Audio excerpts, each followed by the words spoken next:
sleeps. Welcome, my fellow fear enthusiasts. The doctor is in, and tonight I have another terrifying tale for you. The fluorescent light overhead hummed with a rhythmic, wet vibration, a sound like a lung struggling to draw breath. I stood in the auxiliary wing, the clipboard heavy in my hand, its surface feeling less like cold plastic and more like warm synthetic skin. I was meant to be documenting the 2 o'clock medication distribution. Instead, I found myself staring at the ceiling. There, tracing a path directly above the nurse's station, were the prints, deep, heavy, and thick with dark, viscous mud that defied the laws of gravity.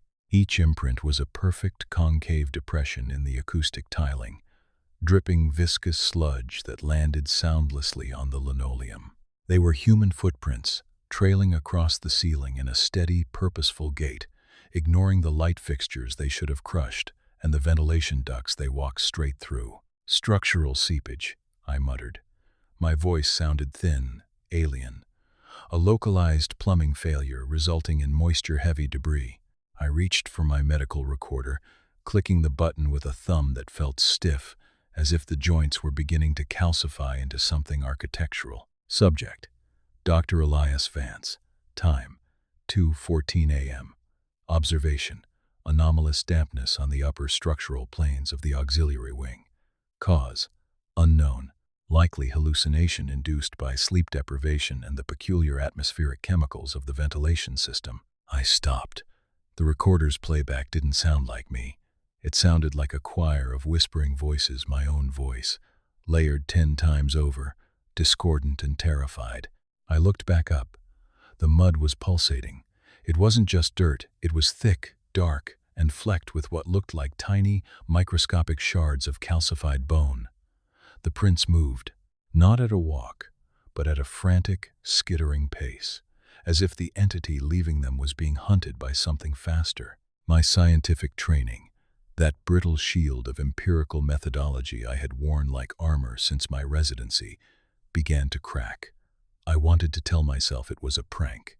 I wanted to find the wire, the harness, the trick of the light. But when I reached out to touch the wall, the paint didn't feel like enamel. It felt like soft, bruised flesh. I pulled my hand back, a tremor violent enough to rattle the keys at my belt. "This is not a hospital," I whispered. The air in the hallway curdled, growing heavy with the scent of ozone and rot. A shadow detached itself from the ceiling's mud tracks. It didn't drop. It melted. It pooled downward, viscous and thick, forming a silhouette that mimicked a human shape, a tall, spindly figure with arms that hung too low, knuckles grazing the linoleum. It stood between me and the exit. It had no face, only a smooth, pale expanse where features should have been, reflecting the flickering overhead lights like a mirror. I didn't run. I couldn't. My feet felt rooted, as if my shoes were fusing with the floorboards. I tried to lift my left foot, but the floor pulled back, the linoleum rippling like liquid under my weight. "Dr. Thorne?"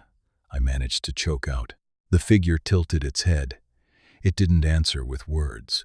Instead, the walls of the hallway began to moan, a low, grinding sound of masonry shifting, of wood warping against unbearable pressure. The ceiling bowed downward, the acoustic tiles bending like stretched parchment. My internal monologue, usually a calm, orderly stream of clinical analysis, spiraled into a frantic, disjointed cacophony. "The geometry is wrong," my mind screamed. "The hallway is too long. The perspective is folding in on itself. If this is a manifestation of the collective trauma of the patients, then I am being consumed by the very data I was hired to process." I looked down at the clipboard. The patient charts were gone. In their place, my own name was scrawled repeatedly across every sheet, written in a handwriting that was not mine, a jagged, frantic script that looked like it had been carved with a fingernail. Elias Vance. Status: absorbed. Elias Vance. Status: structural component. Elias Vance. Status: ongoing. "No," I gasped, the word catching in my throat like ash. I am the doctor. I am the observer. I am the one with the diagnosis. The silhouette took a step forward. With each movement, the walls of the hallway groaned in sympathy. A door to my right, one that had been locked every day for the past month, clicked open. It didn't lead to a utility closet or a storage room. It led to a throat, a dark, pulsating tunnel of calcified veins and shifting darkness that seemed to stretch into an infinite, non-Euclidean loop. I backed away, but the space behind me had already vanished. The hallway had folded. There was no nurse's station anymore, no exit, no light, only the cold, breathing silence of the ward. I felt a sudden, sharp pain in my chest. My heart wasn't beating in the rhythm of a human pulse. It was ticking, matching the slow, heavy thrum of the building's foundations. I looked at my hands.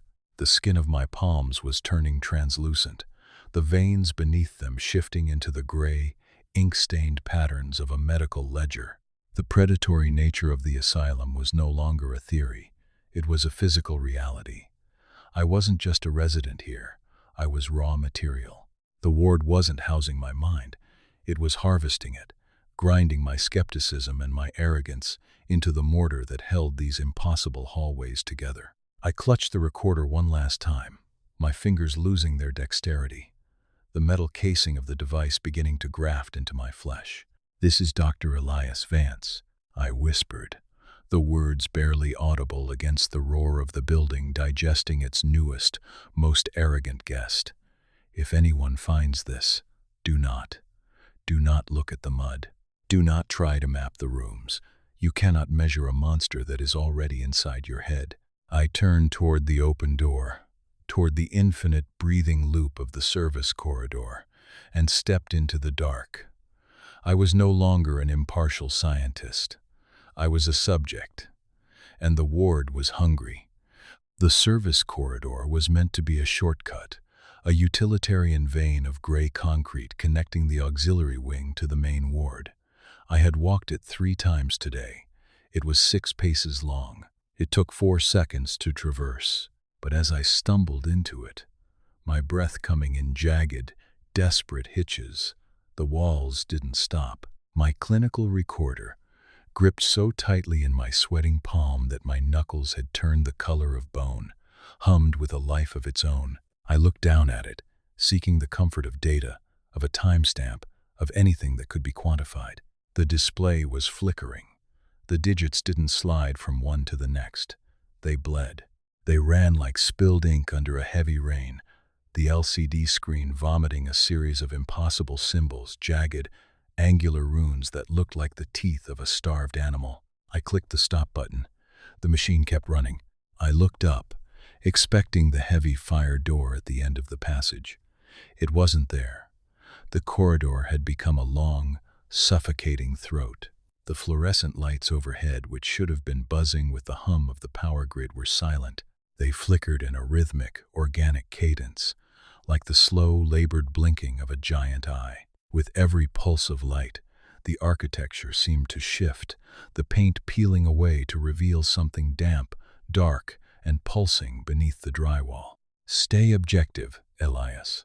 The thought was a frail, pathetic scrap of paper in a hurricane. "This is a manifestation of extreme fatigue, the stress of the rotation, acute sensory overload leading to a dissociative state. If you walk straight, if you keep your eyes fixed on a singular point, you will reach the end. The physics of the building cannot change, only your perception of them."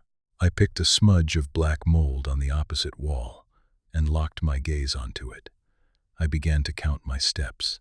1. The floor felt soft, like moss-covered peat. 2.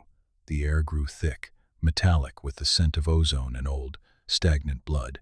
3. The breathing started. It wasn't coming from behind me or from the rooms I had passed. It was coming from the walls themselves. 1,000 tiny, wet inhalations. 1,000 throats, constricted and eager, drawing the same oxygen I was trying to ration. Hirsch.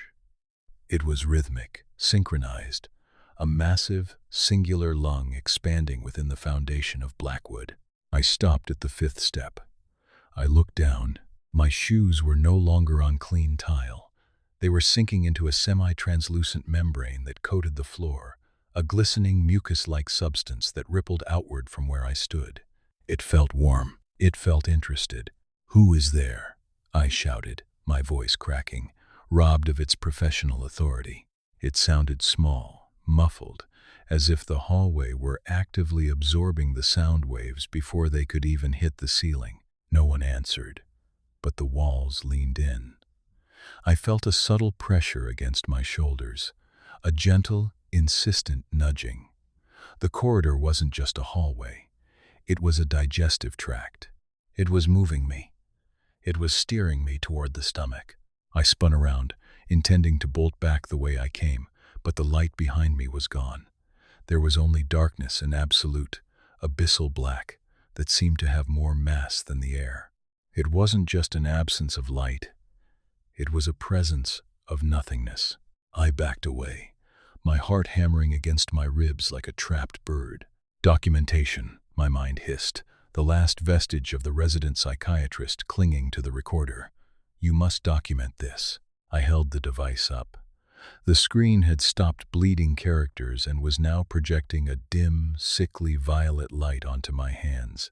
My skin looked gray, translucent. I could see the veins beneath my wrists, but they weren't blue. They were dark, shifting, moving in time with the breathing of the walls. I am not me, I realized, the horror finally cracking the ceramic shell of my intellectual arrogance. I am not the one who observes. I am the one being observed. I am the specimen. I stumbled forward, my legs moving with a strange, heavy fluidity. I wasn't walking anymore. I was being drawn. Every time I inhaled, the corridor seemed to contract, pushing me deeper into the labyrinthine gut of the asylum. I passed a door that hadn't been there a moment ago. A small, reinforced observation window sat at eye level. I knew I shouldn't look. The rules of the asylum were written in the screams of the patients and the silence of the staff. Don't look into the windows, but the hallway was bending, twisting like a coiled serpent, and the door was now directly in my path. I couldn't stop my head from turning. My neck felt like a rusted hinge, forced by an invisible, insistent hand. I looked. Inside the room, there was no furniture. There was no medical equipment. There was only a circle of chairs, perfectly arranged, facing inward toward a single, empty seat in the center. And sitting in those chairs were men and women in white coats, doctors, nurses. They were all looking at me. Their faces were blank, wiped clean of features as if by an eraser. Yet, I felt their recognition. They were waiting. The seat in the center remained empty, its wood polished to a mirror sheen, reflecting a room I didn't recognize, a room that looked exactly like the one I was currently standing in, but with me sitting in that very chair. I turned away, vomiting bile onto the floor, but the floor moved to meet it, absorbing the fluid instantly, hungry and satisfied. "I am Dr. Elias Vance," I whispered, the words tasting like copper. I am here to treat the sick. I am the observer. I am the mind." The wall beside me shivered. A wet, tearing sound echoed through the corridor, and a voice, not a human voice, but the sound of 1,000 dry leaves skittering over gravestones, spoke from the vents. "You are the intake, Elias." The light overhead turned a deep, bruised crimson. The corridor stretched further, the end point retreating into an infinite distance. I stopped fighting. My knees buckled, not from fear, but from the crushing weight of realization. I dropped the recorder. It didn't clatter. It sank into the floor, swallowed whole by the building's soft, hungry membrane. I sat down on the floor, the surface molding itself to my frame, as if it had been waiting for my shape for decades. I felt the cold, hard reality of my scientific worldview dissolving. The variables didn't matter. The diagnosis was irrelevant.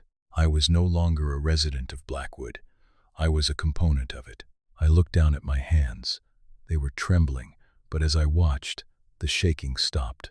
A strange, serene clarity washed over me, numbing the panic, silencing the intrusive thoughts of my past life.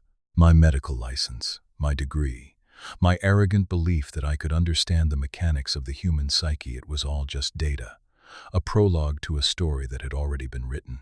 I closed my eyes, and for the first time since I arrived, the breathing in the walls became rhythmic, steady, and peaceful. I was no longer the subject of the experiment. I was part of the collective machinery. I was the next layer of the foundation. "I am ready," I whispered into the dark, and the hallway began to move again. Your story ends here. The nightmare doesn't. If you want more terrifying tales, like, comment, and subscribe to Dr. Never Sleeps. The lights will go out, the silence will return, and when it does, listen carefully. Another story is about to begin.